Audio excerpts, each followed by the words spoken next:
Something happened to me, and it actually happened twice over the span of 11 or 12 years, but I've never told the whole story start to finish to anyone outside of my family. I am 48 years old, my kids are both out of school now, and I'm finally at a point where I want to just put it out there even if no one believes me. It started when I was a kid, and I think I was in the 5th grade, so probably around 11 years old at the time. My dad had this old metal ammo case that he kept on the upper shelf in his closet, and I never knew what was in it or what it was for. It was just one of those green metal boxes with a latch on the front, and it had always been there. One day he was in there looking for something, and I happened to be with him when he finally pulled this box down and started going through it in front of me. After he found what he was looking for, he pulled out this old rolled up t-shirt and asked me if I wanted to see something. When I told him I did, he unrolled it, and inside of the shirt was this rock. It was about the size of his palm, so 3 or 4 inches across, and he held it out for me to look at. I remember picking it up and being totally amazed by it because it was so much heavier than I thought it would be. It had some texture to it, but it also had some smooth parts too. The shape of it was really unique because if you looked at it from one angle, it looked very natural and random, like a normal rock you'd find on the ground. But if you turned it just a little bit, the light moving across the surface would bring out all of these tiny flat parts, almost like facets on a diamond. What was amazing though was that they looked too straight and perfect to have happened by accident. Basically, if you really looked closely, you would think it was made by a machine. When I asked my dad what it was, he told me that when he was a kid growing up on his parents' property, he actually saw this thing fall from the sky. He told me it wasn't during a meteor shower or anything like that. It was just a regular night, and he saw a streak of light come down with a small impact right on their land. Then early the next morning, he went out looking for it with his dog and actually found it near their cistern, which was where they stored irrigation water pumped up from a canal. He also said there was a skinny oblong crater around it too.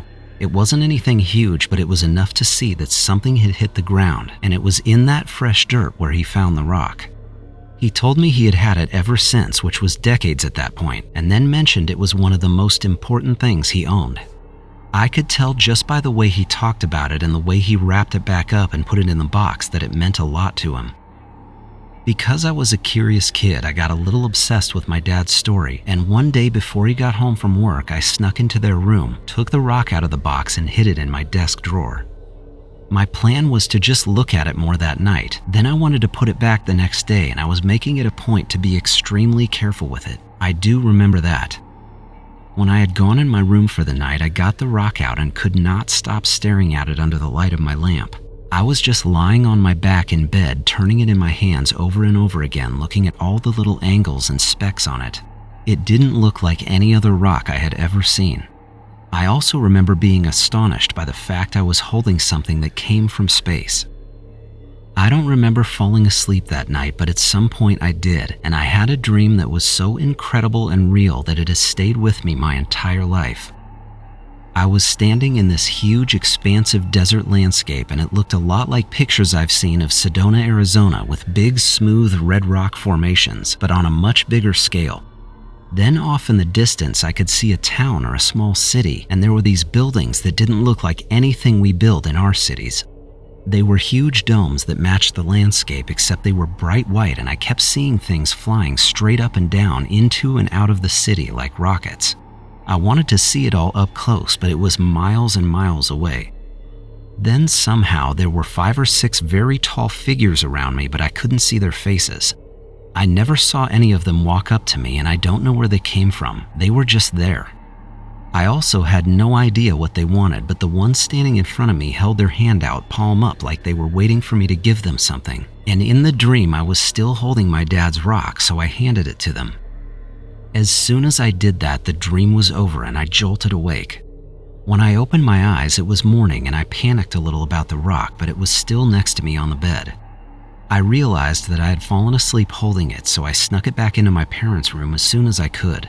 Fortunately, no one ever noticed or found out I had taken it, but I never forgot what happened. That was my first experience with the rock. Now I'll go on to the second time when I was 22 years old. My parents left to go on a week-long cruise, and I offered to house sit for them. At the time, I was living with 2 roommates in a 3-bedroom apartment, and I wanted some time by myself. All I really needed to do was grab their mail and take the trash out one day, but I ended up staying at the house for the whole week. A few days into it, I was watching TV and this commercial came on for some kids show, but it had an animated asteroid coming down and landing in someone's farm on Earth. As soon as I saw that, I thought about my dad's rock, and it was the first time in years I'd thought about it. That got my curiosity going again, so I went into their room, and lo and behold, it was still in the same case in the closet. For the second time ever, I took it out and held it, and since I was a lot older that time, I could really appreciate how incredible it was, including the weight of the thing. It was like holding a chunk of solid lead. There were tiny grooves and angles all over it, and sections of it were almost certainly not natural. I didn't know it as a kid, but the grooves and facets looked 100% engineered with incredibly precise and equal straight lines. I must have sat there with it for 10 straight minutes. Then I wrapped it up and put it back exactly how I found it. I had been sleeping on their sectional couch in the living room, and that night with the TV still on, I had a second and identical dream about the same place I'd dreamt about as a kid. This was not a similar place, it was exactly the same, and I was even standing in the same spot. And here's a little weird tidbit. When I had had the dream as a kid, there was a large rock to the right side of me and this sagebrush-looking bush about 2 feet from that. Both of those things were still there, but actually looked smaller to me because I was an adult and several feet taller. This small but significant fact made me believe that wherever I was had to be a real place. Then, just like the first time, I looked up to see these beings around me, and as soon as I saw them, I knew they weren't people. I was my normal self in the dream, 22 years old and 5'11", and they were easily a foot taller than me. And again, one of them held their hand out, palm up, like they were asking for something, but this time I actually looked up and saw that it was a woman. She had blonde hair bordering on white with very pale skin, and she was wearing this thick scarf around her neck and had some kind of solid shoulder pads under it. I don't like describing this because it sounds dumb, like some kind of cheesy Star Trek outfit, but it's truly what she looked like. I do remember being shocked at how attractive she was, though. I put the rock in her hand just like I had done when I was young, and the second I did that, the dream ended and I was waking up on the couch at 6 a.m. This second dream really and truly changed my life. I felt like my dad had stumbled onto some alien technology, and this place I had gone to twice was real. I did not touch the rock again while I was at their house, partly out of fear. When they finally got home, I never said a word to my dad. I really should have told him because he might have been okay with it, but it was just such a weird thing to confess, and I was worried about him questioning my sanity as well as him being upset that I'd gotten into his box of personal stuff. Now I'll move on to the present day. Sadly, my dad is no longer with us, and when he passed in 2021, we moved my mom into an ADU that we built specifically for her above our garage. This was a crazy busy time because we were helping my mom sell the house and moving her in with us, all while working full-time and dealing with 2 kids in high school, so it was beyond chaotic. Somewhere during my mom's move, my dad's ammo case was lost and no one seems to know where it went. Out of everything my dad owned, I only wanted 2 of his things, that ammo box and his gold-top Les Paul. I have the guitar, but the box just up and disappeared. My mom says that my dad's older brother, my Uncle Pat, came and got it during the move, but I talked to him and he says he didn't take it and never even knew my dad had an ammo case. He also told me he had never heard a word about a rock falling onto their property when they were kids, which is really weird to me since they were always close. So now it's been years and I'm pretty sure it's gone forever, and that's a little heartbreaking. I believe my dad's rock was something incredibly special, and I fully believe he saw it fall out of the sky when he was young, since he was never one to lie or make up stories like that. I don't know where it came from or what kind of crazy sorcery it possessed, but it took me somewhere very specific and very alien twice. I feel like the beings I saw were real, and I have always wondered if that rock could communicate or connect to something beyond what we can understand.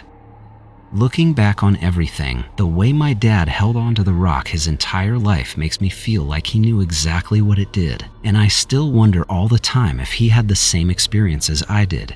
Maybe he had hundreds of them and actually figured out what was going on. I would do almost anything to know the answer to that, and I wish I could talk to him about it, but unfortunately, now that he's gone, that can never happen.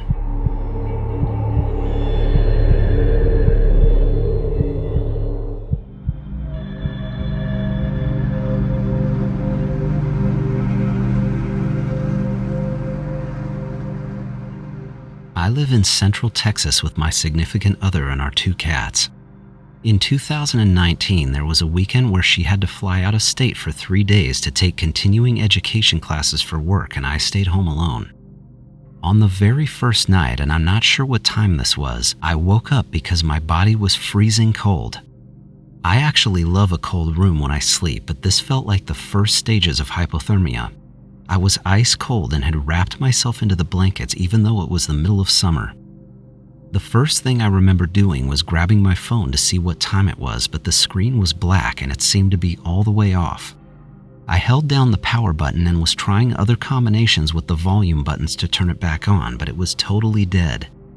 Since I was still half asleep, I shrugged it off and walked out of my bedroom to warm up and adjust the thermostat, and that's when I noticed that the cats weren't around.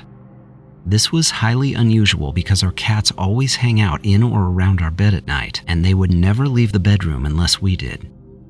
When I got down the hall to the thermostat, I tried to adjust it, but the display and the numbers were extremely dim, like it was running on a backup battery or something. That was basically when I was waking up a little more and realizing that the power to the entire house was off.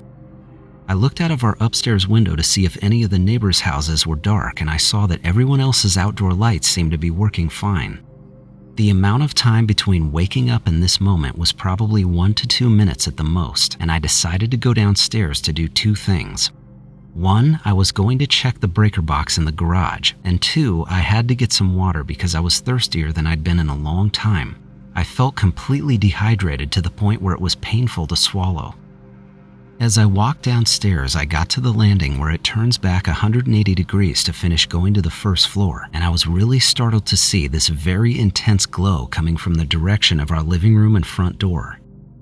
The way my house is laid out, you can't actually see the living room until getting all the way down to the bottom of the stairs, so I couldn't see what it was, but I thought it was really odd because none of the lights should have been on down there, and that would be especially true if the power was out. When I got to the bottom of the stairs, I started to hear this double-toned humming sound. The noise had an ear-ringing high pitch to it while also having pulses of low bass. I don't know why I thought this, but it kind of sounded like a muffled weed whacker that someone was throttling, but at a very slowed down pitch. I could even feel the vibration of it on my skin, and it was making the hair stand on end. It was right after this that the scariest thing I have ever experienced happened, and it was actually 2 things simultaneously. While standing on the very last step before going into our kitchen, I saw the dark shape of a figure moving in my living room. I say the word figure here because it looked way too thin and it was hunched over in a very terrifying way. This was a clear silhouette with a bright glow too, and I knew I wasn't seeing things. There was without a doubt someone or something in my house. Then, as my body went into the fight or flight response, I took the last step down onto our kitchen floor, and I'll do my best to describe this part so it makes sense. When I took that single step and put my foot down, it felt like I literally walked off the side of a cliff and there was nothing there. My entire body fell face first, exactly like it would if I went into a real free fall, and I instantly got that feeling in my stomach of falling. To me, this felt every bit as intense as if I were actually falling to my death. Every single muscle tensed, and I couldn't even take a breath in. This only lasted for a second, but it was the most horrific feeling I have ever had the displeasure of feeling. I believed with everything in me that it was the end of my life. Then I don't remember anything happening after that moment. My next memory was waking up in bed again, but that time it was from my alarm going off. It was 6:30 in the morning and everything seemed totally normal. I sat up a little and saw that both of my cats were there at the bottom of the bed. Then I thought about what had happened in the middle of the night. I could still remember every second of it, and it didn't make any sense since I'm not a sleepwalker and it couldn't possibly have been a dream. When I finally got out of bed, I went downstairs, and this was when I noticed several very strange things in the house that absolutely confirmed something had gone on down there. We have a security system and it was the first thing I checked. Somehow it was disarmed during the night and I know it wasn't me. I am 1000% sure I armed it before going to bed. Another thing was my fish tank, and I don't even have words for this one because it's just too impossible. We have a 55-gallon fish tank that sits to the right of the front door in our entryway, and I'm not kidding, 2/3 of the water was gone. This is still so unbelievable to me because where on earth could almost 40 gallons of water have gone? The entire area around the tank was bone dry and my fish were perfectly fine. It was just the water that was extremely low, and I couldn't give you an answer for that if I tried. The last thing I noticed was when I went back up to my bathroom to take a shower. This is going to sound really weird and almost laughable, but I couldn't be more serious. My whole body smelled like burned marshmallows. I hadn't really paid attention to it when I was downstairs with shorts and a shirt on, but when I got undressed, it hit me and I was sniffing my arms and my shoulders and even my legs. It was this half campfire, half sweet scent, and I have no clue what could have made me smell like that. The last thing I'll mention is about my neighbor across the street. He has a pretty top-level security system with cameras, and one of his cameras points at the street and right at my house. A day or two after this happened, I asked if he could check his footage for anything on that specific night, and he did. I made up a story about how I thought someone was trying to get into my truck because I sure as heck wasn't going to tell him what actually happened, but he never saw anything. His cameras hadn't gone off for any reason that night. So this is my experience, and I still don't know what happened to me. The parts I'm sure of are I know I saw someone or something inside my house and it didn't look like a person. That is just a straight fact, and I witnessed it with my own eyes. I also know that when I walked off my steps, I physically fell into something. I have no idea how this is possible or which dimension I was being sucked into, but it scared me on a level I didn't know was possible. The entire thing was an unbelievable series of events, and I don't know what it was or why it happened to me. The only thing I can do is hope that it never happens again.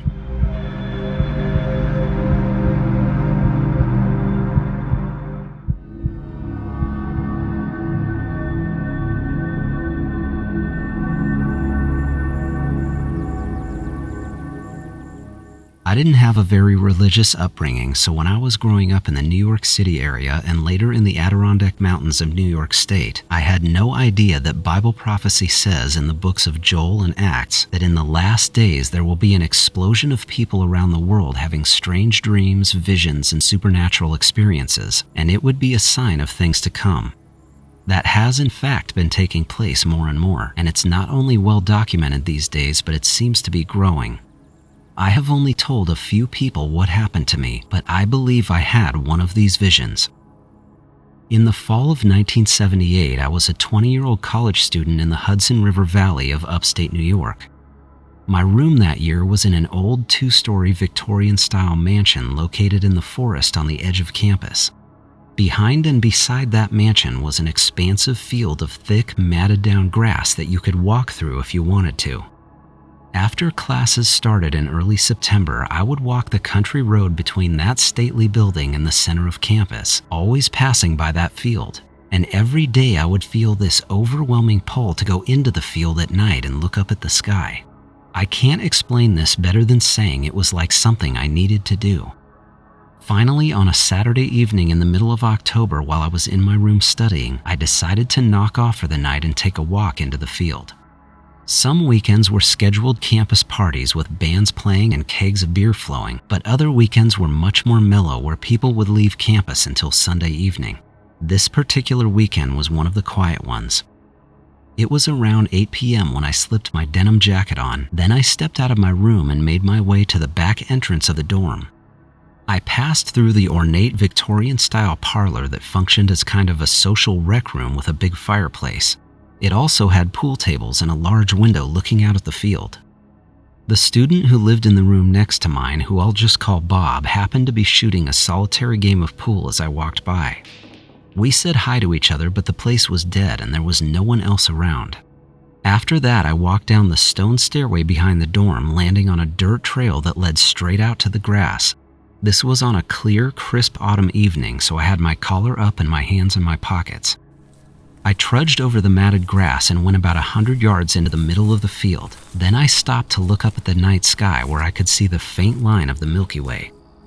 I had only been standing out there for a couple of minutes when this intense feeling came over me that's hard to describe.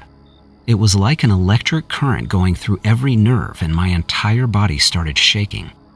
I looked up at the stars again, and that was when I began to have this incredibly vivid and strange vision.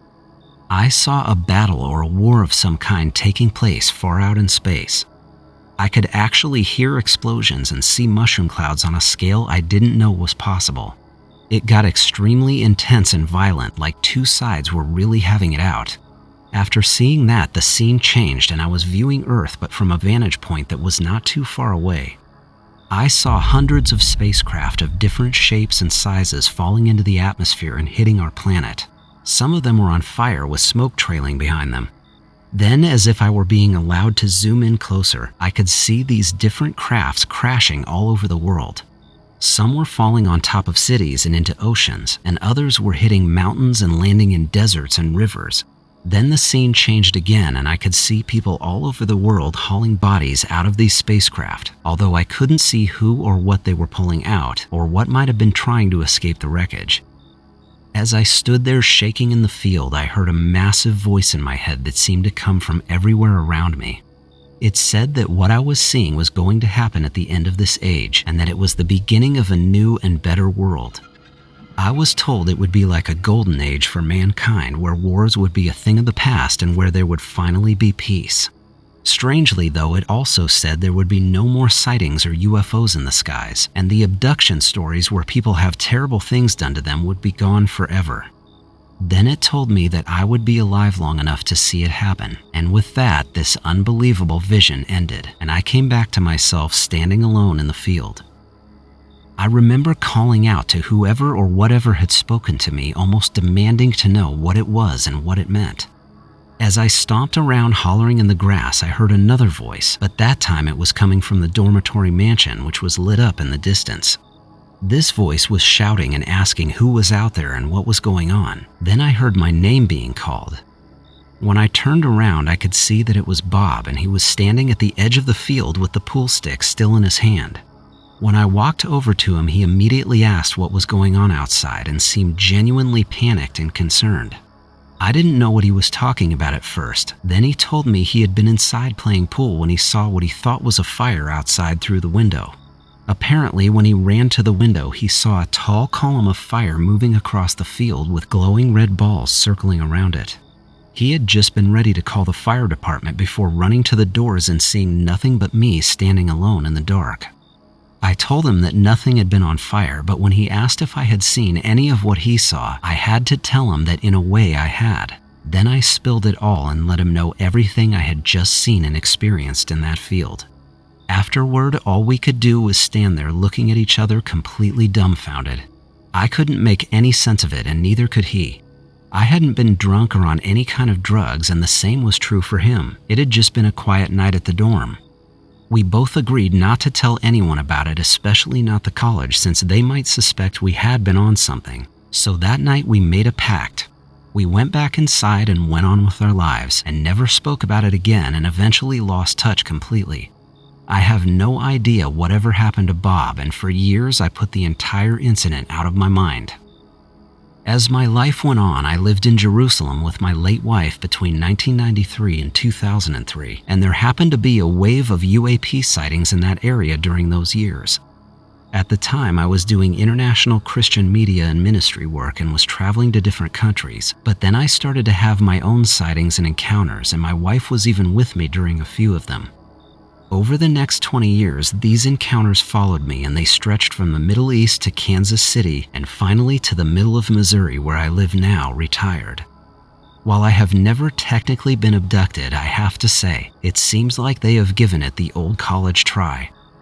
At this point in my life, it's been a while since anything has happened, and the last encounter I had was in December of 2015. That one happened right here in Missouri, but I haven't seen anything since, and that's just fine with me. I think it's also worth mentioning that in the 48 years since my vision in the field, I have had several brushes with death, and somehow I'm still here, just like the voice told me I would be, and that makes me wonder what I'll see before my time is up. I'll finish this with one final thought that I find funny and also very true. Last summer I got a t-shirt that has a flying saucer on it, and in big letters it says Alien Abduction Survivor. The first time I ever wore it was in a very popular restaurant and pub in town, and when other people saw it, some of them went nuts and actually came up to me to ask what happened. It really creates interactions and sparks conversations wherever I go, and I was even corralled into a group photo once. What this shows me is that we all have some idea of what's going on, and we all believe on some level that we're not alone. It truly amazes me how many people everywhere really do want to know about this stuff.